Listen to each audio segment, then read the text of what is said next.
오늘 말씀 제목은 조화로울 때 감사도 넘친다. 뭐라고요? 조화로울 때 감사도 넘친다. 사람이 살아있다는 것, 생명체가 살아있다는 것은 유연하다는 거예요. 부드럽다 이런 뜻입니다. 근데 생명체가 생명이 없으면 딱딱해져요. 여러분, 우리가 예전에는 젊었을 때는 유연했습니다. 웬만큼 넘어져도 안 다치고 있는데 조금만 넘어지면 부러졌다 그러고 그래요. 유연함이 떨어져서 그렇습니다. 여러분, 군대도 강하기만 해서는 안 돼요. 유함이 있어야 됩니다. 강하다고 해서 이기는 게 아닙니다. 때로는 유연함이 필요한 것이죠. 그래서 흔들려도 괜찮은데 유연함은 있어야 됩니다. 유연함이 있어야 공동체도 개인도 그 가운데서 계속 생명력을 유지할 수 있습니다. 어떤 개인이든 단체든 자기가 옳다고 주장하고 주장을 굽히지 않으면 그 공동체와 개인은 망가지게 되어 있어요. 신앙에서 유연성은 수용성입니다. 받아들이는 것이죠. 사람들은 항상 새로운 것들에 대한 갈급함이 있습니다. 새롭다 하면 오랫동안 익숙했던 것도 새 것으로 바꿔주겠다 하면 고마워요. 왜? 새 것이기 때문에. 그래서 사람들은 돈이 있으면 새 것을 사려고 합니다. 그럼 새 것이 반드시 좋은 것이냐? 그렇게 얘기할 수는 없습니다. 인간관계도 새로운 관계보다 오래 지속된 관계가 더 좋을 수도 있어요. 그래서 새로운 것이 반드시 좋은 것이다, 그렇게 말할 수는 없겠습니다. 여러분, 새로운 약속, 새로운 시대, 새로운 가치관, 그런 표현을 쓸 때 정치, 경제, 사회 모든 분야에서 세상에 가장 많이 알려진 성경 구절이 솔로몬의 지혜, 이거 많이 들어보셨을 거예요. 또 한 가지는 새 술은 새 부대에 넣어야 된다, 이런 표현들입니다. 그래서 우리는 이전하고 같지 않다, 다르다, 이렇게 표현할 때 새 술은 새 부대에 넣어야 되고 우리는 새롭다, 좋은 것이다, 이렇게 표현합니다. 근데 정확히는 성경 오늘 본문의 말씀인데 새 포도주는 새 부대라고 하는 것이 정확한 표현이에요. 여러분, 그러면 자기를 새롭게 이야기하기 위해서 새 술은 새 부대에 넣어야 된다 하면서 주창하는 사람들이 개혁을 주장하는 사람들이에요. 그러면 그 사람들이 하는 것들이 뭐냐 하면 제도를 바꿉니다. 그리고 인사혁신을 해요. 사람들을 교체하기 시작합니다.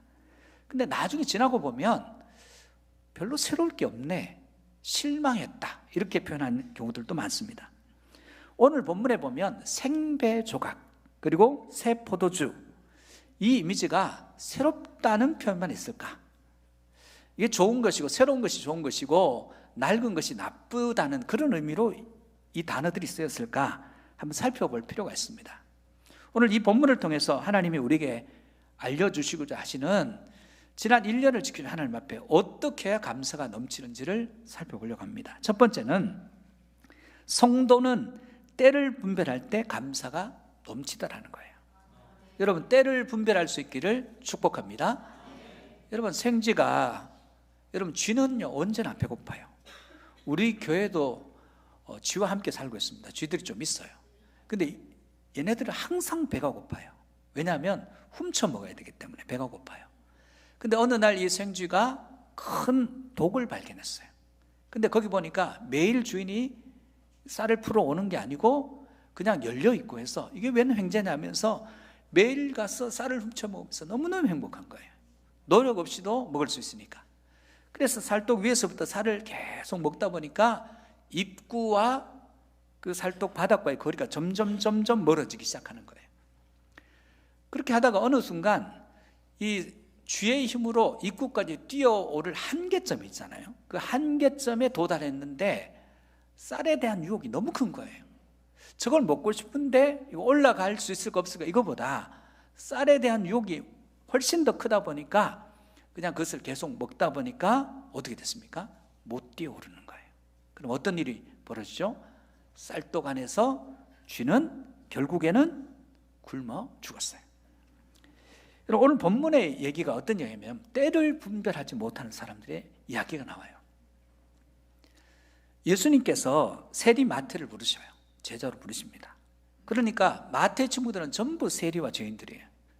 그들과 함께 식사자리에서 밥을 먹고 하시는 것을 보고 바리새인들은 거룩한 사람들이거든요. 분리주의자들이에요.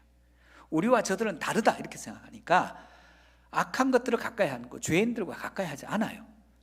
그래서 예수님께 나와서 어떻게 예수님이 죄인들하고 같이 밥 먹을 수 있느냐 그러면서 따지기 시작했어요. 그때 예수님께서 그들에게 이렇게 대답하십니다. 오늘 본문 이전 9장 12절에 13절 말씀입니다. 같이 한번 볼까요? 예수께서 들으시고 이르시되 건강한 자, 바리새인들이죠, 의사, 예수님, 쓸데없고 병든 자, 세리와 죄인들이죠, 그들에게 쓸데있느니라. 13절 말씀이에요. 너희는 가서 내가 긍휼을 원하고, 죄인들이 긍휼이 필요해요. 제사, 그건 바리새인들이 잘하는 거예요. 원하지 아니하는 하신 뜻이 무엇인지 배우라. 나는 의인, 바리새인 부르러 온 것이 아니라 죄인들을 부르러 왔노라 하시냐. 나는 죄인들 불러서 구원하는 것이 내가 온 이유야. 그래서 그러면 지금은 뭐예요? 구원의 때라는 거예요. 분리가 아니라 그들과 함께, 구원받은 그들과 함께 잔치하는 게 중요하다, 그렇게 얘기하고 있습니다. 그랬더니 이제 다음 등장인물이 등장합니다. 세례 요한의 제자들이에요. 세례 요한은 금욕주의자예요. 금식하고 청빈하게 살고, 그리고 영적으로 보면 메뚜기와 석청을 먹고 가죽허리띠를 메고 사는 모습이 기인의 모습이에요. 그러니까 그 제자들도 전부 금욕주의자들입니다. 그들이 와서 잔치자리가 벌어진 그곳에 와서 이렇게 얘기합니다. 14절 2절에 왜 예수님의 제자는 금식 안 해요? 우리는 금식하는데. 왜 저들이 구원받았으면 그들과 함께 밥 먹는 거 괜찮은데 왜 그들에게 금욕을 안 가르쳐요? 그렇게 따지는 거예요. 그때 14절에 예수님께서 이렇게 대답하십니다. 그때 요한의 제자들이 예수께 나와 이르되 우리와 바리새인들은 금식하는데 어찌하여 당신의 제자는 금식하지 아니하시나이까 했더니 15절 예수님 답변입니다. 예수께서 그들에게 이르시되 혼인집 손님들, 제자들입니다, 신랑 예수님과 함께 있을 동안에 슬퍼할 수 있느냐? 그러나 신랑을 빼앗길 날이 이르니니 그때는 금식할 것이니라. 지금 분위기는 잔치집 분위기예요. 잔치집에 와서 구원했대요.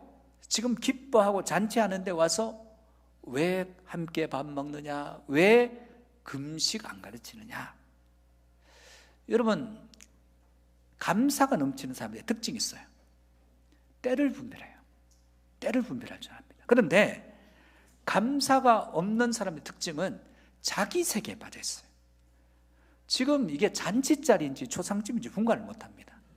잔치집에 와서 행패 부리고 울고 분위기 다 깨고, 초상집에 왔는데 시끄럽게 떠들고 웃고 그걸 위하는 것이라 생각하고 그렇게 합니다. 분위기 파악을 못하는 거죠. 한마디로 말해서 놀부심보죠. 다 그 분위기 다 망치는 거예요. 성도는 금식할 때가 있어요. 지금 예수님께서 금식을 잘못된 것이라 얘기하시는 것이 아니에요. 금식해야 될 때도 있습니다.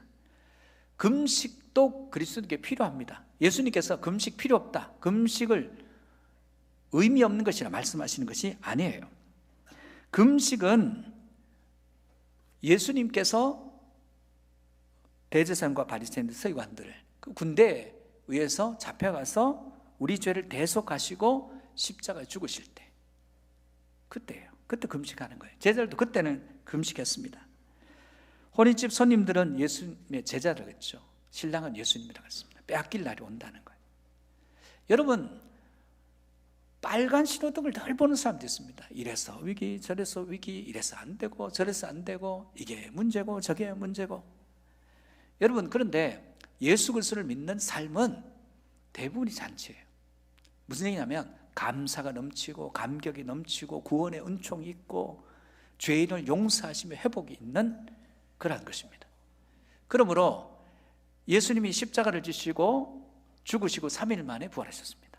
그 슬퍼할 기간도 길진 않아요. 3일이에요. 언제 슬퍼합니까? 하나님을 떠나고 하나님과 무관하게 살아가고 하나님이 없는 것 같이 살아가는 세대, 그 그게 금식할 때입니다. 그렇다면 우리는 언제 금식해야 되냐는 거예요. 첫 번째는 철저히 죄를 자복하고 슬퍼할 때 금식합니다. 우리 죄를 위해서, 자기를 위해서 금식하는 거예요. 다윗이 자기 죄를 깨닫으니까 철저히 금식하면서 기도합니다. 죄를 자복해요. 그때 금식합니다. 아수르의 느느웨 사람들이 요나가 와서 40일 지나면 니느웨 성 망한다고 작은 소리로 외칠 때 그걸 기가 막히게 알아듣고 어떻게 합니까? 왕부터 짐승까지 베옷을, 짐승을 입혔겠죠. 입혀서 금식해요. 우리 죄를 용서해달라고. 그때 하나님께서 그 심판을 거두셨어요. 두 번째는 간절한 마음으로 구할 때 금식합니다. 간절한 마음이 있을 때. 다니엘이 사자굴에 들어갔어요. 왕이 다니엘을 너무너무 아껴요. 근데 내가 그렇게 총애하고 지혜가 충만하고 내 나라에 도움되는 그 다니엘을 사자굴에 넣을 수밖에 없는 상황에 얼마나 슬픈지, 얼마나 안타까운지. 예전에 풀무불 속에서도 살아나왔다는 얘기를 또 들은 건 있어요. 하나님이 이번에 개입하셨을까 노심초사하면서 밥을 못 먹어요. 금식합니다. 하나님 믿어서가 아니라 다니엘이 걱정돼서 금식합니다. 그랬더니 나중에 금식하는 결과는 사자굴에서 올라와서 너무너무 기뻐하죠. 간절한 마음으로 구할 때 우리 금식합니다. 사명을 감당하기 위해, 세 번째는 사명을 감당할 때 금식해요. 안디옥 교회 교인들이 지금 선교사를 파송했는데 누구를 파송할까? 금식하면서 기도하면서 파송합니다. 누구를 보냅니까? 담임 목사 바나바, 그리고 그 중에 가장 사역 잘하는 바울을 보냅니다. 기뻐하는 거예요. 주님은 금식을 기뻐하세요. 자기 죄를 자복하고 간절한 마음으로 기도하고 기뻐하십니다. 그런데 때가 있더라는 거예요. 그리스도인들이 해야 할 일은 하나님을 기뻐하는 것입니다. 사랑하는 성도 여러분, 금식도 중요하지만 여러분 하나님을 기뻐하시는 백성이 되시기를 축복합니다. 교회는 언제나 감사가 넘쳐야 돼요. 이것도 감사, 저것도 감사, 이것도 은혜, 저것도 은혜. 은혜도 충만해야 되고 감사도 충만해야 됩니다. 근데 교회는 이것도 문제, 저것도 문제가 자꾸만 그 문제만 보이면 안 되는 거예요. 그러므로 지금은 하나님을, 어떤 잔치자입니다. 하나님을 기뻐하는 때입니다. 지난 1년을 지켜주신 하나님을 마음껏 기뻐하는 감사절기가 되시기를 주의 이름으로 축복합니다. 두 번째, 성도는 인간관계에서 조화를 이루어야 감사가 넘쳐요. 본문 16절 말씀입니다. 생배 조각을 낡은 옷에 붙이는 자가 없나니 이는 기운 것이 그 옷을 당기어 헤어짐이 더하게 됨이요. 여러분, 사막 한복판에 조그만 오아시스가 있어요. 샘이 나와요. 근데 거기 보면 대추 야자나무가 몇 그루 있고 그 아래에 샘물이 솟아나는데 어느 사람이 그 내 거라고 우기 시작했어요. 그 자기께 돼버렸어요. 근데 내 거니까 사막 한복판에 있으니까 이 우물을 공짜로 줄 수가 없죠. 그래서 돈을 받고 팔기 시작했어요. 물 팔아서 그냥 부자 되는 거예요. 근데 어느 날 가만 보니까 저 야자나무 저 몇 그루 서 있는 게 저거는 아무 하는 일 없이 내 샘물을 빨아먹고 있거든요. 너무너무 아까운 거예요. 물 한 방울 다 귀한데 그 옆에 서가지고 그냥 입이 무성하고, 그래서 기분이 나빠요. 그래서 어떻게 했냐, 내 샘물을 빨아먹는 도둑이라 생각해서 다 베어버렸어요. 다 베어버렸더니 샘물이 마르기 시작하고 샘물이 메꿔져 버렸어요. 왜 그랬을까요? 여러분, 인간은 무지하게 그지없습니다. 자연은 조화가 있어요. 조화로움이 있습니다. 그 샘물은 대추 야자나무가 거기서 모래가 오는 것들을 막아주고 햇빛을부터 그 샘물을 가려주는 역할을 하는데, 인간의 좁은 식견으로 생각해 보니까 필요 없는 것이라 생각하는 거예요. 여러분, 우리 인생에 쓸모없는 것들은 없어요. 다 쓸모가 있고 필요가 있습니다. 여러분, 우리 인생에 고난이 있습니다. 고난이 없는 것이 우리가 원하는 것이지만, 고난이 없는 사람이 신앙이 견고하게 서 있는 경우는 저는 경험했을 때 별로 없었어요. 다 인생에 고난이 있고 아픔이 있고, 그래서 하나님 의지할 수밖에 없고, 그러면 우리가 생각한 대로 야베스의 기도처럼 환난과 근심이 떠나고 나는 늘 평안하기만 하고 그러면 좋을 것 같지만, 그럼 우리 인생이 메말라지더라는 것이에요. 여러분이 감사절에 여러분이 처해 있는 위치는 다 다릅니다. 어떤 분들은 최정상에 있는 분들이 있어요. 모든 것이 형통한 가운데 있는 분들이 있습니다. 어떤 분들은 되는 일이 하나도 없는 분도 있어요. 최정상에 있는 사람도 감사해야 됩니다. 내려올 일이 있어요. 지금 아래쪽에 서 있는 사람도 감사해야 됩니다. 올라갈 일이 있습니다. 올라가도 별것 아니고 내려가도 별것 아닙니다. 왜냐하면 모든 것이 합력해서 선을 이루신 하나님 앞에서는 믿는 자에게는 버릴 것이 없어요. 다 필요한 거예요. 고난도 필요하고 병듦도 필요하고 없는 것도 필요하고 있는 것도 필요합니다. 그러므로 우리 인생에는 조화를 하나님께서 우리에게 주셨어요. 조화롭게 하셨어요. 때로는 눈물을 흘려야 될 때가 있어요. 때로는 웃을 때가 있습니다. 다 쓸모가 있어요. 다 필요합니다. 약한 것도 필요하고 강한 것도 필요하고 건강한 것도 필요하고 병든 것도 필요하다는 거예요. 그런 관점에서 보면 오늘 생배 조각은 어떤 것입니까? 이게 우리가 생각한 대로 신선하고 좋고 이런 의미만은 아니에요. 그럼 낡은 옷은 의미 없고 가치 없다 이런 의미가 결코 아니라는 거예요. 생배 조각의 특징은 경직성이에요. 유연하지 못해요. 거칠어요. 그다음 낡은 옷, 이 당시 마태복음을 읽었던 이 당시 사람들은 생배 조각이라 그러면 미숙함, 미성숙함, 좌충우돌 이렇게 인식입니다. 낡은 옷, 부드럽고 평안하고 안정적으로 이렇게 보는 거예요. 여러분, 그래서 우리가 생각한 대로 생배 조각은 좋은 것이고 낡은 것은 나쁜 것이 이런 개념이 아니에요. 조화예요. 여러분, 우리 인생에도 우리가 안정된 것만 있는 게 아닙니다. 불안정한 것도 있습니다. 성숙한 것만 있는 게 아닙니다. 미성숙한 것도 있습니다. 우리는 성숙과 미성숙 그 어느 언저리에 우리가 위치하고 있습니다. 성숙하면 성숙한 대로 감사, 미성숙하면 그들을 도와줄 수 있어서 감사.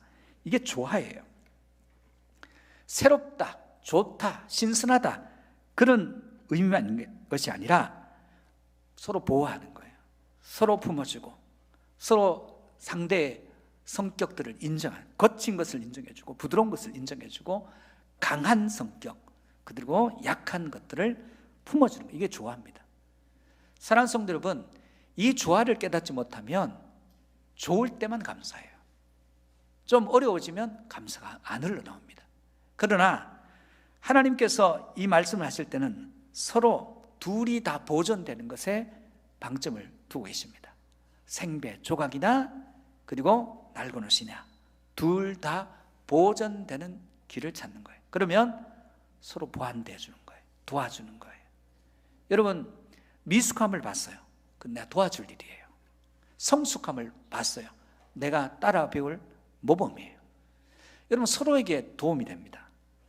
그러므로 오늘 우리 공동체가 감사가 넘치기 위해서는 서로 신구 세력 그리고 세대와 계층, 먼저 온 자 나중된 자의 조화로움 필요합니다. 그때 감사가 넘쳐요.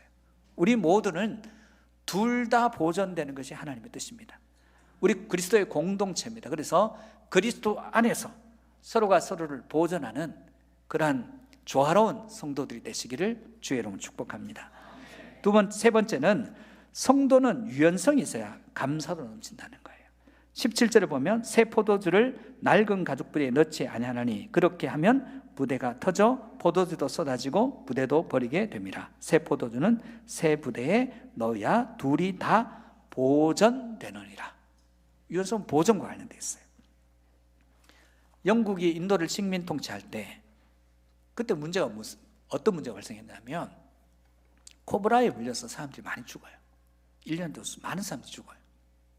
그래서 총독부가 어떤 대책을 세웠냐면 코브라 머리를 잘라오면 돈 주겠다. 그러니까 1년이 지나고 2년 지나니까 엄청난 양의 코브라들이 잡혀오는 거예요.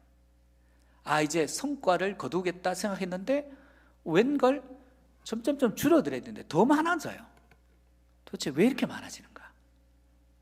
그래서 집집에 그 코브라를 파는 사람들, 잡아서 파는 사람들을 가서 보니까 집에서 코브라를 키우고 있어요. 아, 이거 실패했구나. 우리 생각대로 안 됐구나. 그러면 조금 깊이 생각했는데 앞으로 코브라를 잡아도 돈을 안 주겠다. 끝 했어요. 그랬더니 키우던 코브라를 다 풀어놨어요.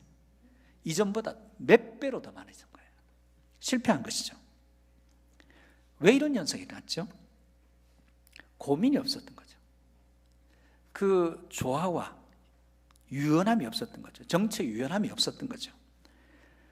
문제를 제대로 해결하려면 그 문제뿐만 아니라 그 문제를 풀기 위한 해결책의 역효과도 생각해야 되는 거예요. 우리가 무엇을 할 때 장점도 있지만 그 역효과를 깊이 생각하지 않는 정책, 그걸 코브라 이펙트라고 해서 코브라 효과라고 그래요. 잘못된 정책, 잘못된 결과를 도출한다는 거예요. 여러분, 오늘 본문에서 새 포도주는 새 부대, 낡은 가죽 부대, 이렇게 비교되고 대립되는 구도가 아니에요. 성경은 언제나 오래된 포도주를 좋은 것으로 취급합니다. 새로운 것이 좋다고 이렇게 표현하지 않습니다. 누가복음에도 보면 묵은 포도주를 마시고 새 것을 원하는 자가 없나니 이는 묵은 것이 좋다. 묵은 것이 더 좋다는 거예요. 그럼 이건 뭐냐? 이것도 조화입니다. 왜 새 부대에 넣어요? 조화롭게 하기 위해서 그렇다는 거예요. 바리새인들이 얘기합니다. 죄인들과 함께 하지 않으면 어떻게 죄인을 구원해요? 분리만 하면 어떻게 그들을 건져요? 이제 갓 새신자가 되었는데, 이제 갓 신앙생활을 시작했는데 그들에게 금욕을 요구하면 그게 좋은 것일 수는 있는데 그게 반드시 필요한 건 아니에요. 그러면 어떻게 됩니까? 어떻게 그걸 이루겠어요? 그거 요구하지 말라는 거예요. 그러니까 예수님의 말씀은 세리와 죄인들은 그 죄를 뉘우치고 아직 미성숙한 생대 조각 같고 새 포도같이 완전히 발효되지 않아서 무엇을 터뜨릴지 모르는 좌충우돌하는 그런 모습인데 새 부도가 필요한 거죠. 그리고 그 자기들의 생각 속에 가두면 안 된다는 말씀입니다. 여러분, 우리의 삶 가운데도 기다려줌이 필요해요. 누가 감사하죠? 내가 미숙할 때 기다려주는 사람이 감사한 거예요. 내가 성숙할 때까지 기다려주는 것이 감사해요. 근데 미숙함을 지적하고 미숙함을 그것을 밝혀내서 망신주고 하면 성숙할 기회를 잃어버린 겁니다. 누가 위대한 신앙입니까? 예수님께서 우리를 참아주지 않았으면 우리 예전에 끝났습니다. 오늘도 한 번 더 접어주시고 내일 또 한 번 더 접어주시기 때문에 비록 부족한 모습이나마 그래도 주님 앞에 이 모습이라도 서 있는 거예요. 그 은혜를 받은 우리가 우리 안에서 지금은 구원의 때예요. 기뻐해야 됩니다. 하나님을 기뻐해야 됩니다. 그리고 지금은 조화를 가져가야 될 때입니다. 여러분, 우리나라에도 조화가 필요하고 교회에도 조화가 필요하고 성도 간에도 조화가 필요하고 가정에도 조화와 유연성이 필요합니다. 사랑하는 성도 여러분, 교회는 신구 세대의 조화를 이루고 세대와 세대의 조화를 이루어야 되고 또한 모든 계층과 계층의 조화를 이루어 가야 됩니다. 그때 그 공동체에는 감사가 넘치는 것입니다. 어떤 감사입니다? 이래도 감사, 저래도 감사. 결국 그 감사가 그 입술에 찬양이 터쳐나오게 합니다. 그래서 그 공동체에 들어가게 되면 심령이 살아나요. 회복돼요. 사랑하는 성도 여러분, 여러분이 연약해도 됩니다. 여러분이 병들어도 괜찮습니다. 거기도 은혜가 있어요. 강해도 됩니다. 강함도 도와줄 수 있으니까 은혜가 됩니다. 건강해도 도움이 됩니다. 남이 못하는 일을 해줄 수 있으니까 감사한 거예요. 하나님은 지난 1년간 우리 삶 가운데 에베네셀의 하나님이셨어요. 늘 도와주셨어요. 그리고 그 하나님은 우리를 위한 크고 놀랍고 비밀한 계획을 가지고 계시는 우리가 미처 발견하지 못했던 여호와 이레 준비하시는 우리를 향한 준비하심의 하나님이셨어요. 그리고 우리 가운데 세상의 평강 아니에요. 상황과 환경을 초월하는 참된 평강을 우리에게 주셨어요. 그리고 우리의 입술에서 감사가 넘치고 우리의 입술에서 찬양이 넘치는 인생이 되기를 원하십니다. 예수 그리스도를 바르게 믿는다면 우리는 언제나 잔치예요. 약하면 약한 대로 잔치, 부족하면 부족한 대로 잔치, 그리고 나 같은 죄인을 구원해 주신 그 은혜에 감격하고 감사. 연약한 자를 내게 붙여주셔서 감사. 나를 이끌어줄 사람들을 붙여주셔서 감사. 우리 둘 다가 연약한데 나만 연약한 게 아니구나 깨닫게 해주셔서 감사. 이 감사가 여러분 심령에 넘치므로 감사는 또 다른 감사를 가져와요. 그리고 그 감사가 감사로 끝이 나지 않습니다. 하나님이 위로부터 부으시는 엄청난 능력이 여러분 가운데 부어지게 될 줄로 믿습니다. 하나님은 지난 1년을 우리에게 지켜주셨어요. 또 다른 1년을 지켜주시고 우리의 평생에 그분 우리 함께 하십니다. 여러분 삶 가운데 추수감사주일 뿐만 아니라 1년 365일이 감사와 찬양, 기쁨, 잔치, 구원의 감격이 있는 복된 인생 되시기를 주의 이름으로 축복합니다.